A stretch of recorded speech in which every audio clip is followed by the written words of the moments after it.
just for those families who may be wondering if there's a change in school start times. And they are listed there for you. I think for the most part, they are very similar to what they have been, with the exception of Westwood. And Westwood does have a later start time of 8:40 to 3:10. And that is because Westwood is in the second tier of busing. And we need to allow more time in between our tiers to ensure that we are cleaning the buses. And so that is why we've had to make an adjustment for Westwood. All right.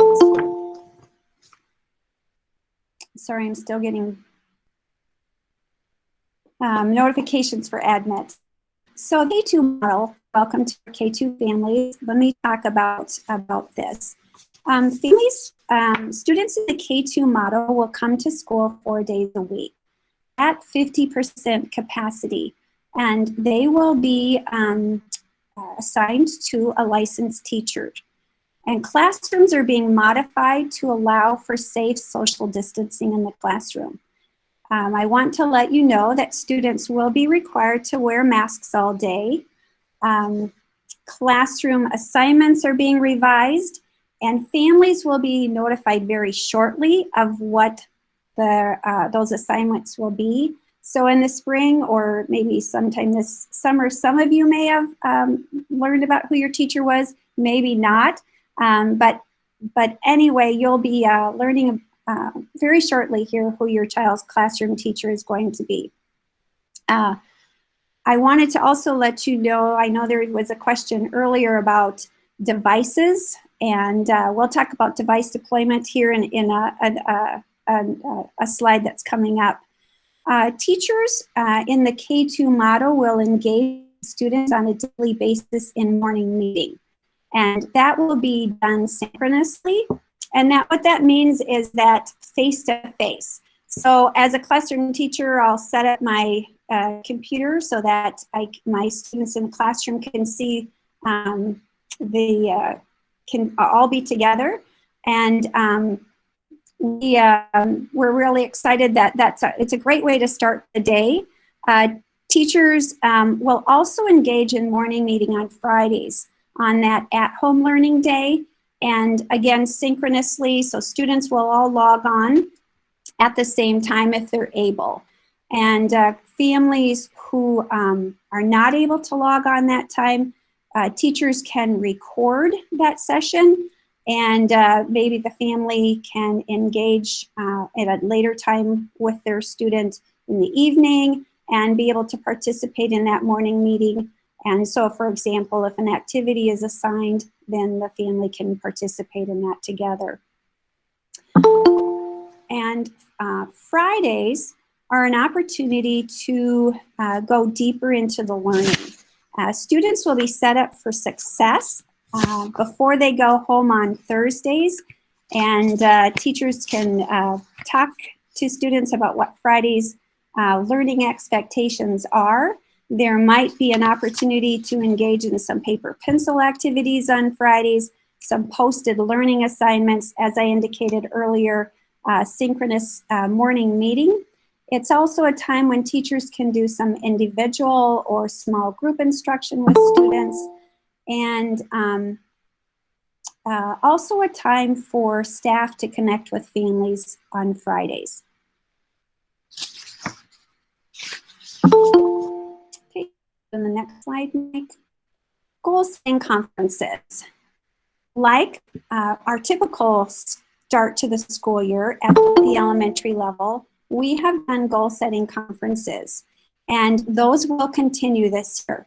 We want to do those in person, but we are going to ask that families come to school with a mask on and only bring the child or children that need to be a part of goal setting. And so,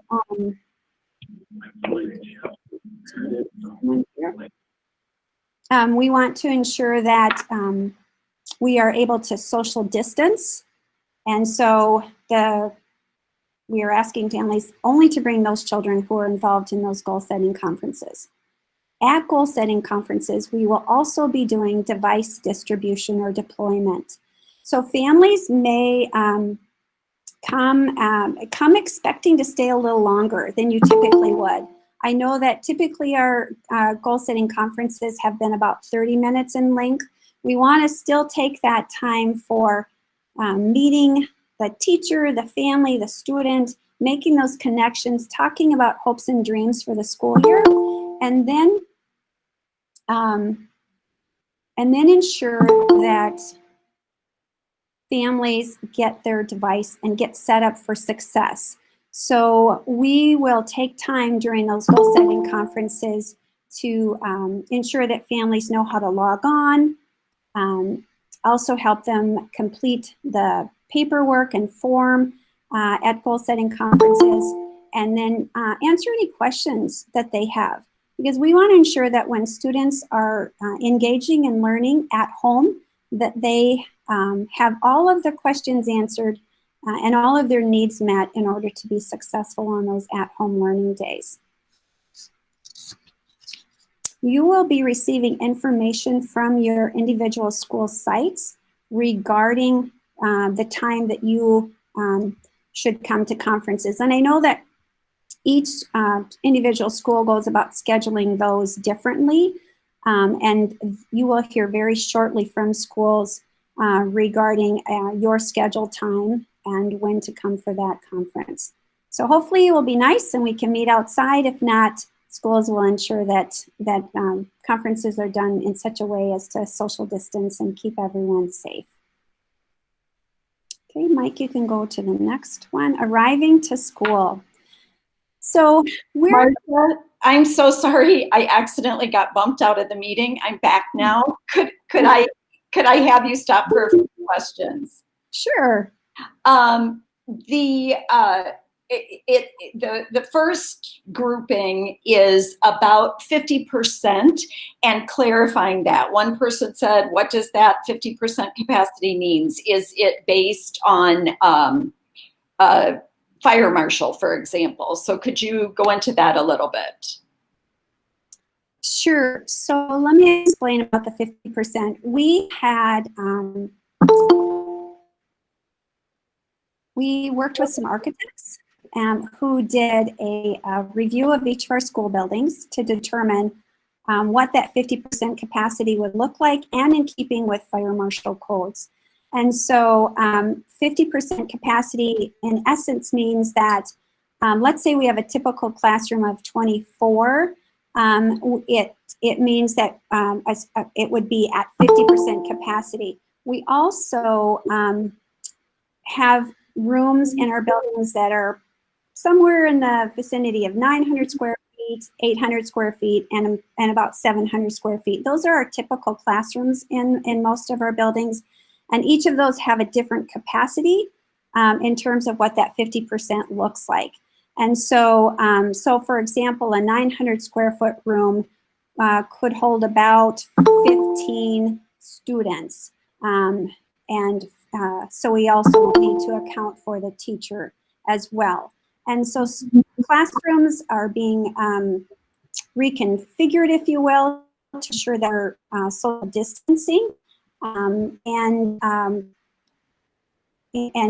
also ensuring that we have enough room for the adults that are needed in that space as well. So I hope that answered your question in terms of 50% capacity. And a grouping of questions about Distance Learning Academy, and we'll get to that in a little bit later in the presentation, correct? Yes, we will. And then what about distance learning on the alternate days, and also a specific question about what does Friday distance learning look like? I am back. I apologize. I was answering a question over here. Go ahead, Lori. And I just heard Distance Learning Academy. What does that look like? Oh, we can come to that. Okay. The question was about Fridays. Fridays, distance learning on Fridays as well. Okay, so our Fridays are called Flex Fridays, and those are days for our students to be able to go deeper in what they're learning. Also time for our teachers to be able to do some additional small group work, some individual time, and time for teachers and families to reach out together. So, and I'm thinking back to our 3-5, we talked about how before our students leave school on Thursday, their teachers will set them up to be able to be successful with what they're doing on Friday.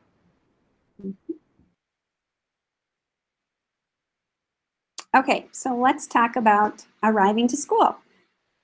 So we will be asking families to do a self-screening check, if you will, before students come to school, and this will be communicated to families. But we're just asking that families, you know, assess how their children are feeling in the morning, and if there's any doubt that your child's not feeling well, that they may have a slight fever or a cough or a sore throat, maybe consider keeping them home for the day. You know, school nurses are always available to talk to regarding questions, but we're just asking families to do a self-screening. And then students who come to school on the bus will be screened before they get off the bus with a temperature screen. So we'll be taking temperatures and before students get off the bus. Walkers will be screened as they come to school, and they'll have a specific entrance or door at which they'll be assigned to come in order to have that screening done.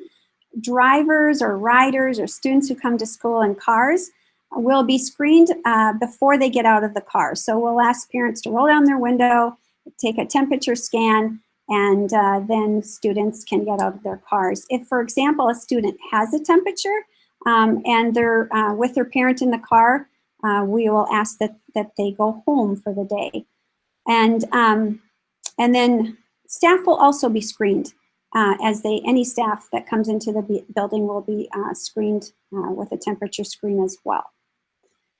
Students will go directly to their class once they enter the building. Okay. What are meals going to look like? So meal service, regardless of the learning model, continue. Breakfast and lunch will be served at school within the in-person and hybrid models. And so for our K-through students, they'll receive breakfast and lunch Monday through Thursday. And then when they leave at the end of the day on Thursday, they will receive meals for the at-home learning day on Friday. Meals will be served in the classrooms. And the reason for this is to limit the exposure and movement of students throughout the building. We have our nutritional services department has ordered special trays that have covers on them. And so they'll come, they'll come to the classrooms with those trays, and the food will be covered. Students will eat and be able to leave anything that they are not wanting to finish in the tray and cover it back up and take it back out to the cart in the hallway. And someone will come and pick it up and take it back to the cafeteria. Nutritional staff will wear masks and gloves as they prepare and serve meals. And students will be asked to not only wash their hands before and after lunch, but they'll also be cleaning their desks. We have special cleaning supplies. The students will clean their desks and before they eat their breakfast or lunch, and then when they are finished as well. Okay. Tammy, do you want to entertain any questions at this point? I was talking with my mic off. I'm sorry. Yeah, to circle back on a couple of the, just circling back on some of the other topics. Going back to temperatures, one question is a couple of questions regarding the temperature on the bus. Why not take it when kids get on the bus is one question. And what happens if they show up with? Sure. We went round and round about when to take the temperature of students who ride the bus. Should we take it at the bus stop? Should we take it on the bus? Should we take it as they come to school? And what we determined was that it would be best to take the temperature of students as they arrive to school. For example, if we determined that we wanted to take the temperature at the bus stop, and if a student had a temperature, we are not assured that a family member would be there. We'd have to figure out how to get the student back to the home and so on. And it's just best that we have the children in our care. And if they do have a temperature as they get off the bus, we will have our regular nurse's office. And then in addition to our regular nurse's office, we will have a care room. And this will be for any student that we anticipate could be displaying COVID symptoms or just, not feeling very well. And so they will be in the care room until a family member can pick them up. And then a follow-up, if the child does stay home with a cough or a fever, what are they doing when they're at home? Are they able to work online? So that's a good question, and one that we still have final details to determine. But like any time, whether we were in person or not, if a child misses school, we would want to ensure that they're able to make up their learning.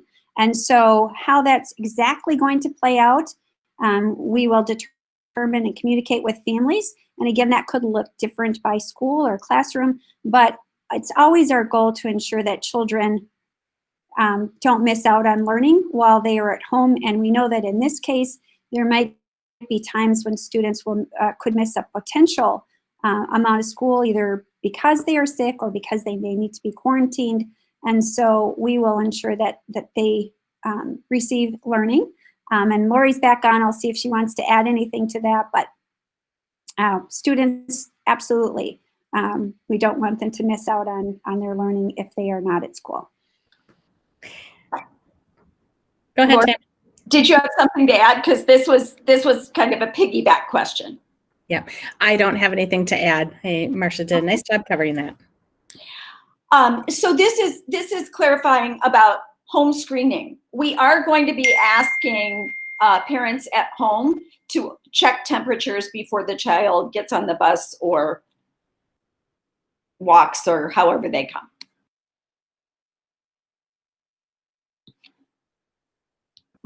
Marcia, you're muted. Marcia, yeah, you're muted.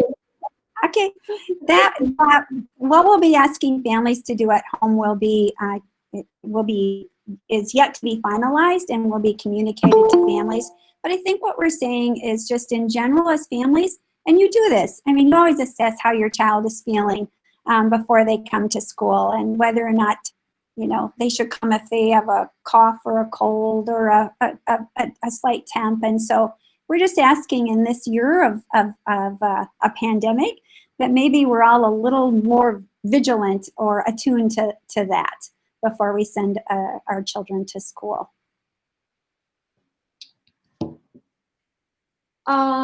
Let's see, lots of temperature question. Oh, this is a good one about a couple regarding what are mental health supports at school. And then I've got a follow-up that's a little bit more specific than that. Okay, so I'll start and I'll ask Lori to chime in if I leave anything off. So we have social emotional learning curriculum and lessons that will be delivered to students at school to help them with their social emotional needs. Students always have access to school social workers or counselors, and we do have, if students have specific or significant mental health needs, we do partner with some outside agencies to provide services to children regarding mental health support or social emotional support. And so I hope I've answered that question. I don't know if there's anything else that Laura wants to add. No, not unless there's follow-up to that. This is specific, but we can also lump it, right? So questions about, what about assessment for dyslexia, for example? What about if my child's on a 504? I'm sorry, I'm not sure I understood the follow-up question, Tammy.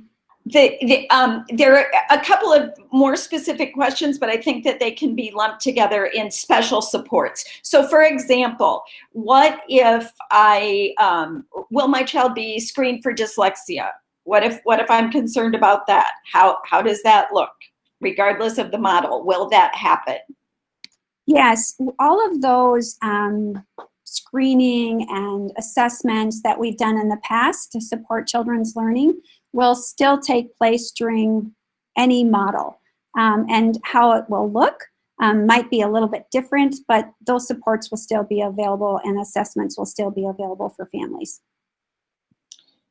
And this may be a repeat question, but it's come up more than once, so maybe it bears repeating. And that's, how do we sign up for goal setting conferences? Could you talk about that again? I can, and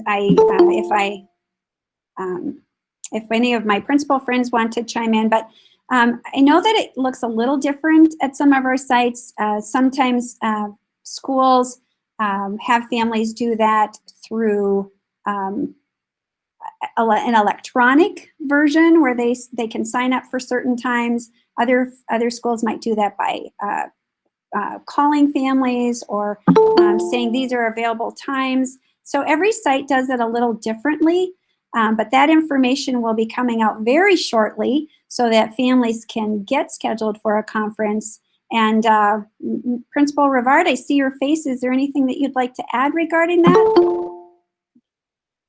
No, Dr. Bache, I think you're exactly right. With 8 elementary schools in the district, we all have a little bit of a different way of scheduling our goal-setting conferences. Because of interpreted conferences and many other variables that come into play, some of us are using Skyward to schedule our goal-setting conferences. Other of our buildings are reaching out directly to parents. So it will vary a little bit, but we will be getting going on it very, very quickly.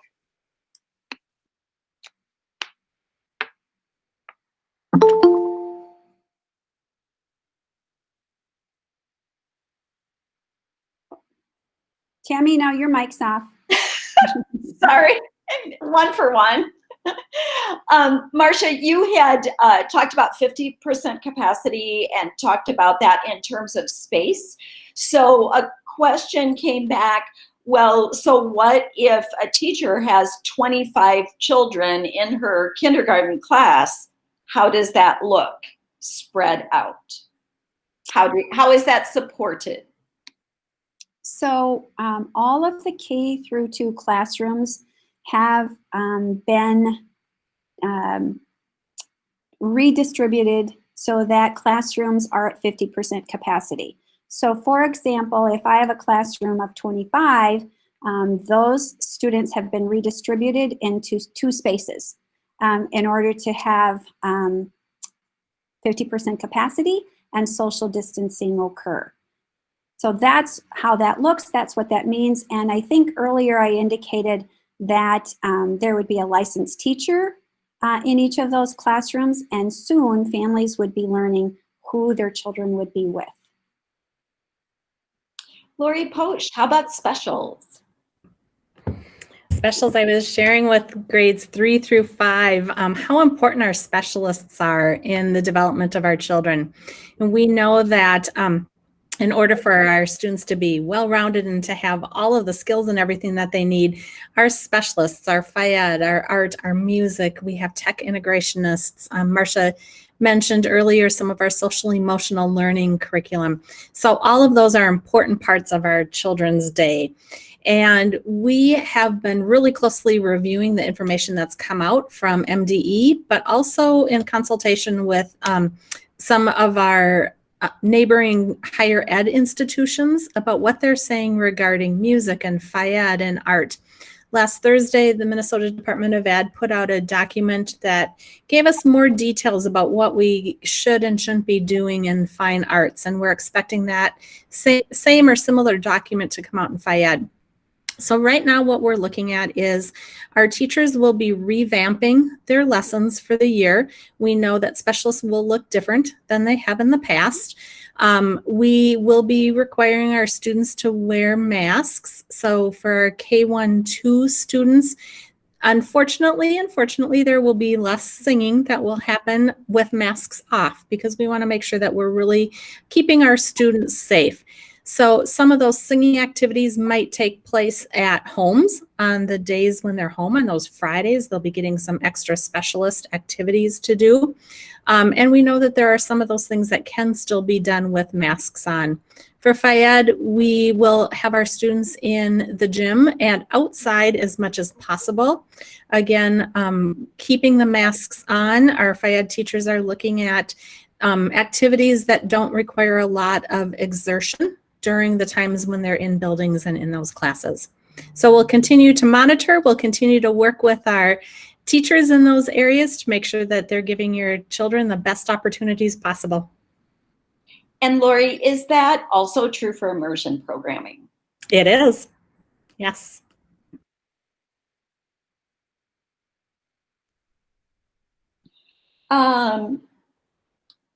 This is about social distancing. I think the question is how will you distance students if too many signed up for, I think hybrid is what's meant, as opposed to the Distance Learning Academy. In other words, are we sure with this K-2 model that we have social distancing in place? Yes, with the number of students, the way the numbers have turned out, we will be able to social distance and be at 50% capacity in our K-1-2 classrooms. A question about lockers, will they be used? So each building will determine that for their site. And initially it's great that we don't need lockers at the beginning of the school year necessarily, because we can wear lighter sweaters or jackets. So schools will be working on that decision as individual sites and communicating that information to students and families. But I think just personally, it's nice that we have some nice fall weather and don't have to necessarily utilize lockers at the beginning of the year if we don't need to, because it's one less protocol and practice that we have to figure out with children. But each site will determine that. A question about if numbers increase, what does that mean for K-2? Does that mean they go into an AB schedule? So the numbers will, the data, the health data is reviewed every 2 weeks. And we will be assessing whether or not we need to change models based on the health data that we have. And I don't know if you are familiar with the levels, if you will, that have been defined by the state. But depending upon the health data for the counties in which our schools reside, we could change from a in-person to a hybrid model. But we would communicate that to families in plenty of time. But at this point, we are confident of starting school in an in-person model for our K-2 students. And I'm not sure if you can answer this question or not. A question about, can a child opt out of Phi-Ed until they don't have to wear masks? And maybe that's a very specific question about a child's medical condition. I'm not sure. If I can touch on that real quickly, and then I want to add on to what Marcia was just talking about, if that's okay.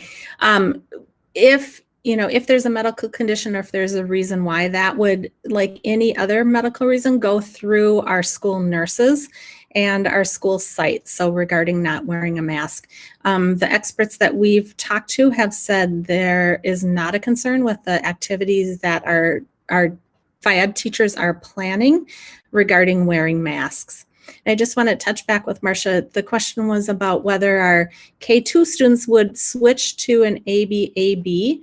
Right now, we are operating in a hybrid model, and our hybrid model has our K-2 students coming to school because we're able to social distance and keep at 50% capacity, which is what the requirement is for that hybrid model. Thanks, Lori. A question about, and I think you answered that one, Lori. You said all day. So a question about mask breaks. A question about, and we've had this one before, a question about how the decision is made. Do we go from one model to the next in a single day? What happens if there's a spike? Who'd like to address that? So I can start. So we would not typically go from one model to the next in a day, unless, of course, there was an outbreak and there was an indication that we needed to do that. There could be an outbreak in a classroom, and we may have to look at how we would do school for that particular classroom. It could be by building, and so those decisions are being determined through a matrix that we have developed, and that matrix is being finalized. And once that is completed, we can communicate that to families, and families can have a better understanding of how those decisions will be made. But it hopefully would not be on a daily basis. We would give families time, as well as ourselves time, to move from one model to the next. But those might be some reasons why we would need to move quickly. And I've seen another question now about if someone tests positive for COVID. Do you have anything more clarifying on that? So if we know that someone has tested positive for COVID, again, we'll follow this decision-making matrix for how to inform families. And there's there's information about the level of exposure, and all of that will be part of that communication as to who would need to be quarantined, how many students or staff would need to be quarantined. And so more information on that is coming. A question, or I'm going to lump a few technology questions together. We do have K-2 one-to-one devices. All children in K-2 are going to get a device this year. What kind of device? How do they receive them? Can they take them home and bring them back? So students in K-2 or K-3 will get iPads, and students in grades 4 and 5 will get Chromebooks. So those will be the devices that students at those particular grade levels will have. Devices will be deployed or distributed at goal setting conferences. And again, we are doing that so that we can take the time that we need to with families to set families and students up for success, to ensure everyone knows how to log into CSA, how to access the family portal, and things like that. So we ensure that from day one, students are successful using the device, as well as families, to be successful at school or at home. And the question regarding will students be taking them back and forth? And the answer to that is yes. It may not be every day. We're still in the process of determining which days for students. Most likely students in grades K-2 will take their device back and forth on Monday and Wednesdays. But more on that will be coming. But that's the tentative plan for now. A question about the iPads themselves. Are they new, or are they, we know that they've been cleaned, refurbished, etc.? So my understanding is that they are new. And a question, may we use the device we already have? Good question. I think that we want to ensure that students have, that there is consistency in the device by levels. And so I'm assuming that we would want all students in grades K-2 to have iPads, and grades K-3 and 4 through 5 to have Chromebooks, because then teachers know what device students are working with and what capabilities that device has, and so on. So unless there's a particular reason why a family would not want to, we could work with families on an individual basis, but it's our goal to have families using the devices for the grade levels that have been assigned. And Lori Post, you had mentioned the apps, right? One of the reasons. Do you want to address that? Yep. So one of the reasons that we decided to go with a consistent device across grade levels is so that we can make sure that they have everything on them that they need to have on them. So we have some apps that are specific to some of our online programs. And by having all of our students, and some of you may have run into that in the spring, where devices work differently, having that same consistent device helps our teachers be able to set our students up for success, because every student is looking at the same thing.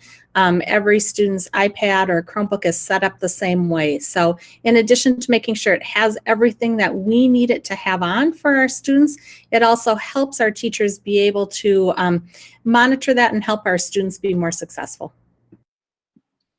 A couple of questions about before and after school care, including Fridays. Anybody want to take a swing at that one? I'm not sure what the particular question is, but before care is available at some of our sites through community, through Kids Connection. And then Kids Stop is available, or yes, childcare is available through Boys and Girls Club, and those sites will be at Clearview and Kennedy. And then Southside Boys and Girls Club, Northside, and Eastside Boys and Girls Club. And I think that's the question, the answer. I'm not sure if I captured all of that, Tammy. I think the question was, will it be available and will there be a fee? So it will be available, and there is not a fee for Tier 1 workers, but for anyone else needing childcare, there would be a fee.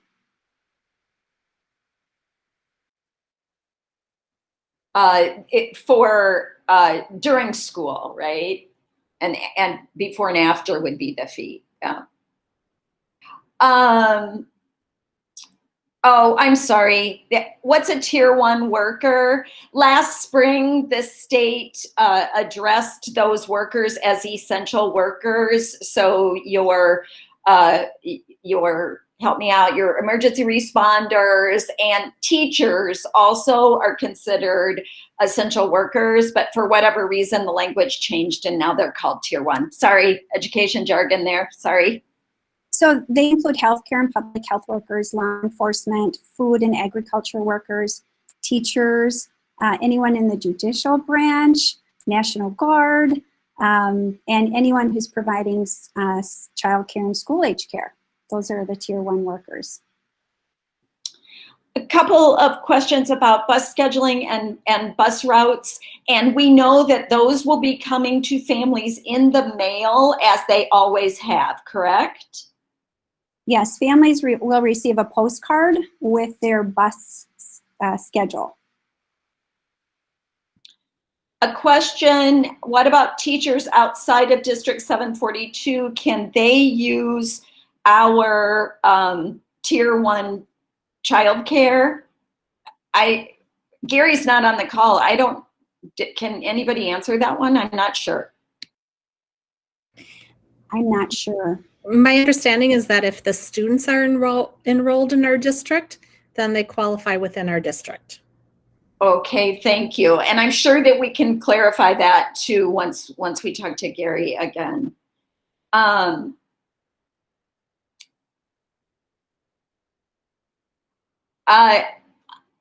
There's a question again that's really specific about all of this, so I would urge Holly to reach out specifically in your case.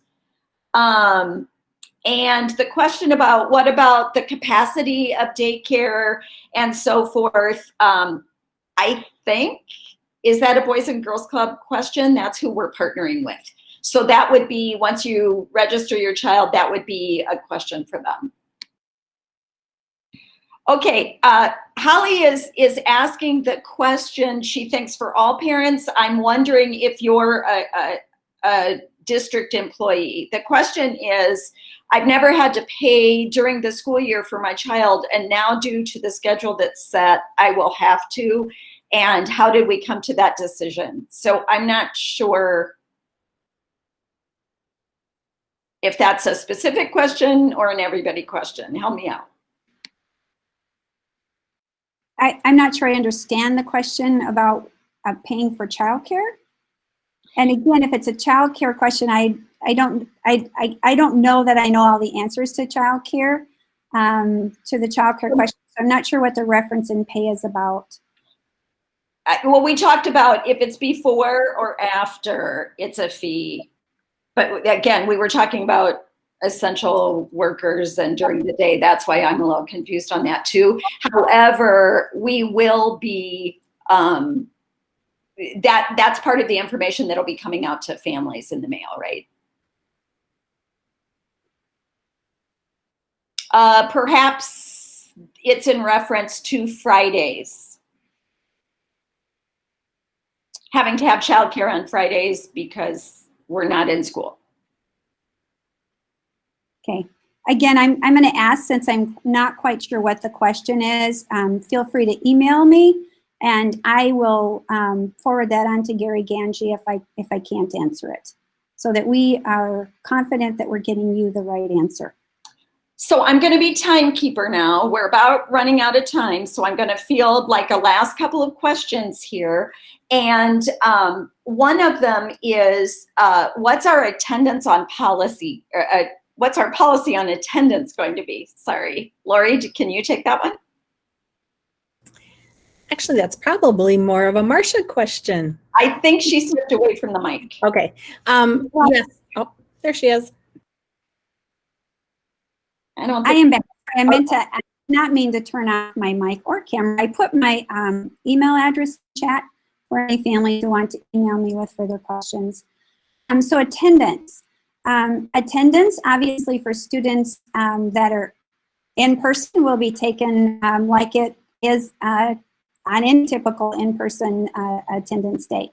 For an at-home learning day, attendance will be counted for students who participate in the posted learning activities, as well as for students who participate during the synchronous morning meeting time.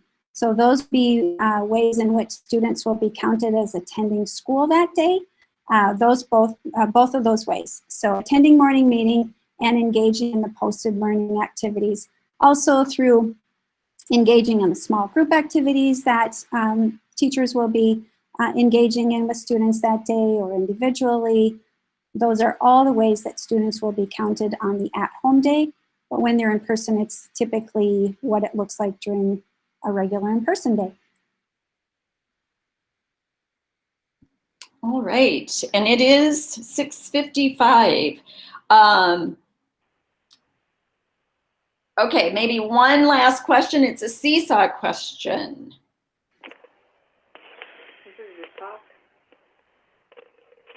So what's the question? The question is about logging into Seesaw. Even if we're in a hybrid model, are we doing that throughout every day? So K-2 students will be attending school in person and will not be signing in or engaging in Seesaw on a daily basis. Teachers may post some activities into Seesaw that they want students to engage in, particularly for practice, especially at the beginning of the year, to ensure that students know how to do that and know how to do that successfully. But K-2 being in person, school will look like it typically does. Students will not be engaging in Seesaw on a regular basis while they're in school. Those Friday days, again, activities will be posted, and students can and will be, depending on the expectations of their teachers, engaging in activities via Seesaw.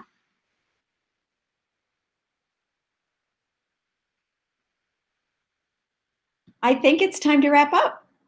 Okay, so can I ask a question quick?